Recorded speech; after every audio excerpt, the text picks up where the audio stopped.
What are the key treatment milestones that CML survivors need to know about? Stay tuned and find out. Hi, I'm Amy. And I'm Steven. I'm a 10-year CML survivor, diagnosed at the chronic phase, and I'm currently in treatment-free remission. It was important for me to know the CML treatment milestones to help me and my medical team see how effective my treatment was. Steven was on Tasigna, but there are several different pill options for treating CML. And if he wasn't meeting the milestones or close to meeting the milestones, then his medical team could consider changing his dosage or his drug. The National Comprehensive Cancer Network, NCCN, publishes specific guidelines about CML treatment milestones. The NCCN network includes dozens of CML experts from around the country. And the guidelines that we're sharing today are for the chronic phase of CML. Here are the treatment milestones that chronic phase CML survivors need to know about. Complete hematological response, or CHR. This is where the blood counts get back to normal, such as the white blood cells and the platelets. Early molecular response, EMR. This is for a PCR between 1 and 10%. You want to get under 10% at the 3-month mark, or at least very close to 10%. Complete cytogenetic response, CCYR, that means no Philadelphia chromosome detected, or a PCR of less than 1%. And the guideline is to get there by 12 months. Major molecular response, MMR.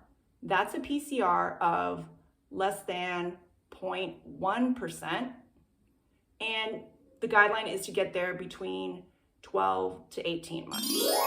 Complete molecular response. That's a PCR of 0.00% or less than 0.01%. There's not a timeline given for this, but reaching this milestone is required for treatment-free remission or cessation. Here's a table summarizing the CML milestones and Steven's lab results and experience. I achieved CHR after about 1 month of treatment.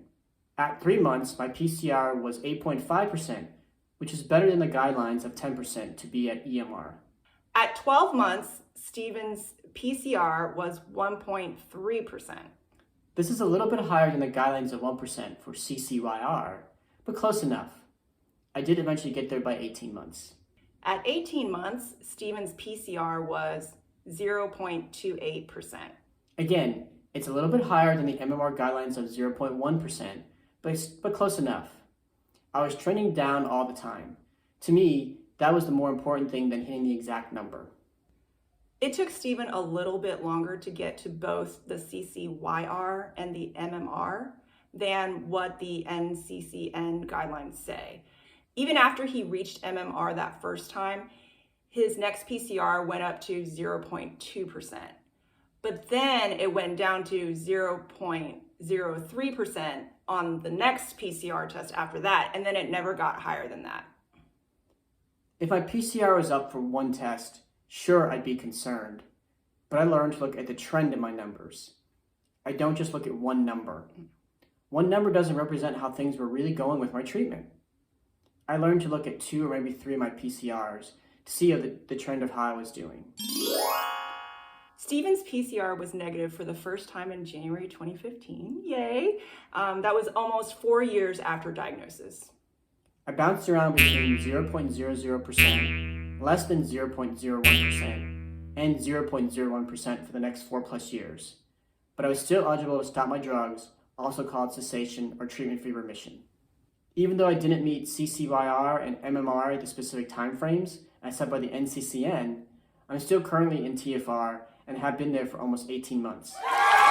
So what we learned from this experience is that in addition to taking his medication, it was important for him to follow, for the both of us to follow a daily health routine. So we heal every day together, also the name of our channel.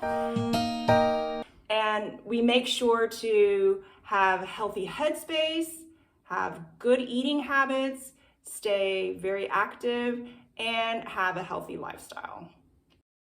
We cannot stress enough that everybody is different and each person's treatment is different. These are just guidelines. Just because you don't meet the milestones at the particular time doesn't mean your treatment isn't working. So Stephen's a great example of this. He didn't meet 2 of the major milestones at that specific given time, but we would say his treatment was still extremely successful. As always, we encourage everyone to have a conversation with your doctors about these milestones and your own individual progress. We're here to support each other and learn from each other. We're all part of Team Heal, and we want to hear from you. Our question of the day is, how is your CML treatment going? Comment with your answers below and we'll write back. Hit the subscribe button and the bell to join Team Heal. We all need teammates to support us in living a healthy lifestyle. We're here to coach cancer survivors and caregivers on how to live healthy lives, and we want you to be part of our team of healing. We're Amy and Stephen from the Heal Every Day Together channel. Check out the link below to our website to find out more about the resources we mentioned in this video. Thank you for joining us today. Together we heal.